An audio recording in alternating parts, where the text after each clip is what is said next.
Good morning. രാവിലെ പത്രം വന്നിട്ടുണ്ട്, പക്ഷേ അത് കയ്യിലെടുക്കാനൊരു ഭയം. രാവിലെ ഏതെങ്കിലും ഒരു ന്യൂസ് ചാനലിൻ്റെ മോർണിംഗ് ഷോ കാണണമെന്നുണ്ട്, പക്ഷേ കാണാനൊരു ഭയം. കാരണം ഇന്ന് ഏതു തരം വാർത്തയാണ് നമ്മളെ പ്രതീക്ഷിച്ചിരിക്കുന്നതെന്ന് ഭയം.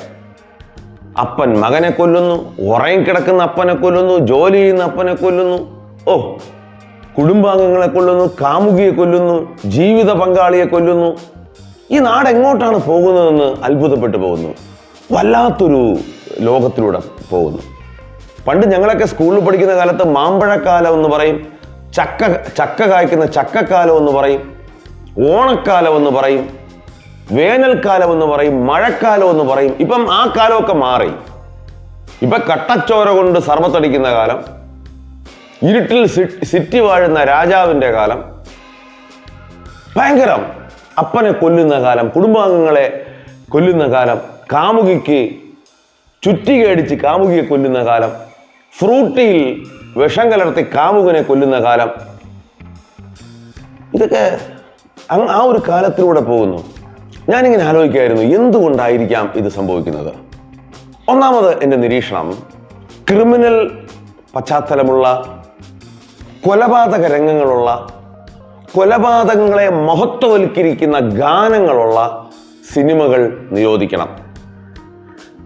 ഞാനിത് പറയുമ്പോൾ തന്ത വൈബാണെന്ന് പറഞ്ഞ് എന്നെ പൊങ്കാലയിടാൻ ആളുകൾ വരും.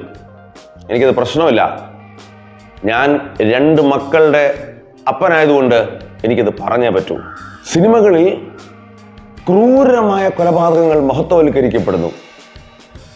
നായകൻ്റെ കഴിവ്, നായകൻ ലഭിക്കുന്ന കയ്യടിയൊക്കെ എത്ര കൊലപാതകം, തുടർ കൊലപാതകങ്ങൾ നടത്തുന്നു, ഭയാനകമായ കൊലപാതകം നടത്തുന്നു. ചില ആന്തരിക അവയവങ്ങളൊക്കെ പുറത്ത് വലിച്ചെടുത്തിടുന്ന കാഴ്ചകൾ. ഇത്തരം ഭയാനകമായ ദൃശ്യങ്ങളും ഇത്തരം കാര്യങ്ങളെ മഹത്വവൽക്കരിക്കുന്ന സിനിമകളുമാണ് ഇന്നത്തെ യുവജനം കണ്ടുകൊണ്ടിരിക്കുന്നത്. ഇത് 10 പ്രാവശ്യം കാണുമ്പോൾ അവരുടെ മനസ്സിനെ അത് ബാധിക്കും.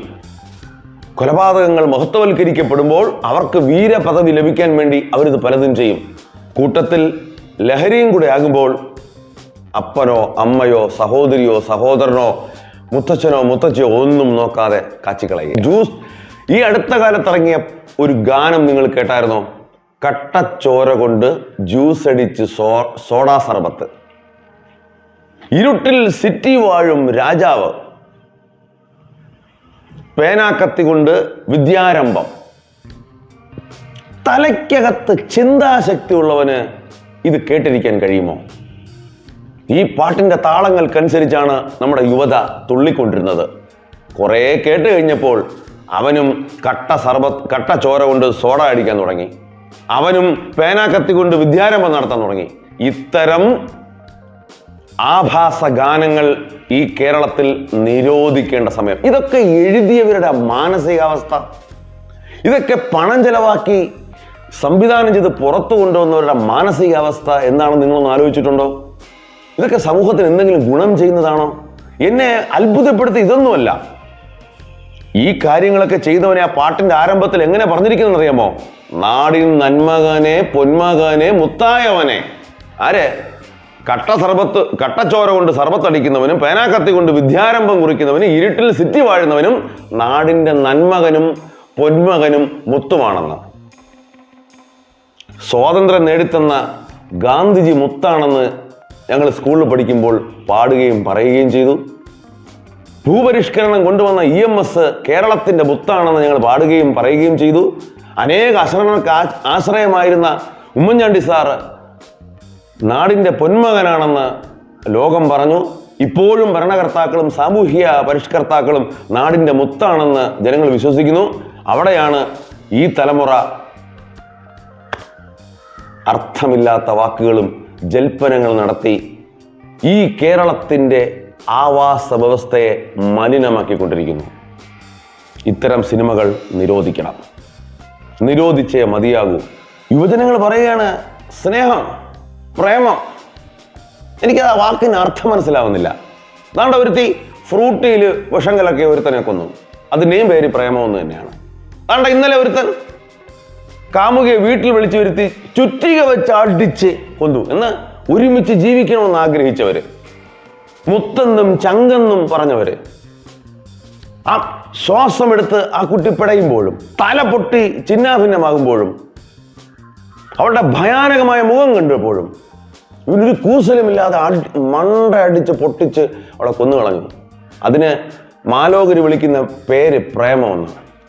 ഇനിയെങ്കിലും നമ്മുടെ യുവജനം ഒന്ന് മനസ്സിലാക്കുമോ ഈ സ്നേഹത്തിൻ്റെയും പ്രേമത്തിൻ്റെയും അർത്ഥമെന്തെന്ന്? പ്രിയപ്പെട്ട യുവജനങ്ങളെ, നിങ്ങളായിരിക്കുന്ന ബന്ധം, നിങ്ങളായിരിക്കുന്ന റിലേഷൻഷിപ്പ് എത്തരം റിലേഷൻഷിപ്പാണ്, ഏതു തരം ബന്ധമാണെന്ന് ഇന്ന് ആലോചിച്ചിട്ട് വേണം ഇതിനകത്ത് പോകാൻ. ഇല്ലെങ്കിൽ ഇതുപോലുള്ള പത്രവാർത്തകൾ നിങ്ങളെ തേടി വരും.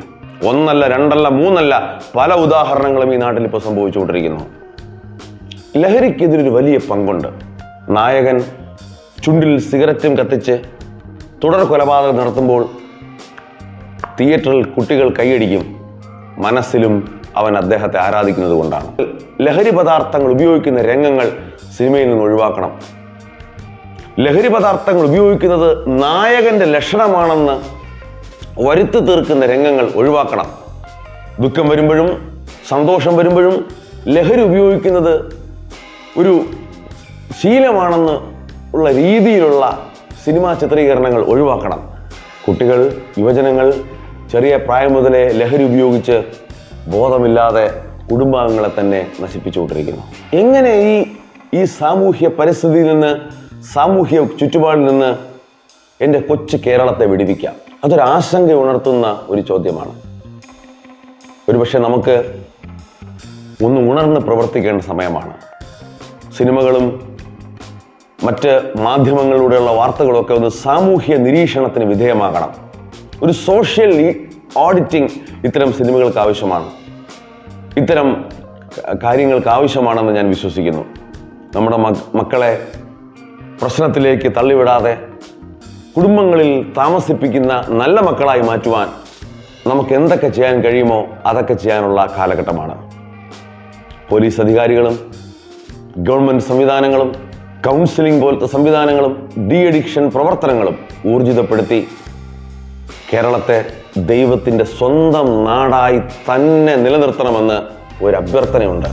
ഇത് പിശാചിൻ്റെ, സാത്താൻ്റെ നാടാക്കി കളയരുത്. ഇത് ദൈവത്തിൻ്റെ സ്വന്തം നാടായി തന്നെ നിലനിൽക്കണം.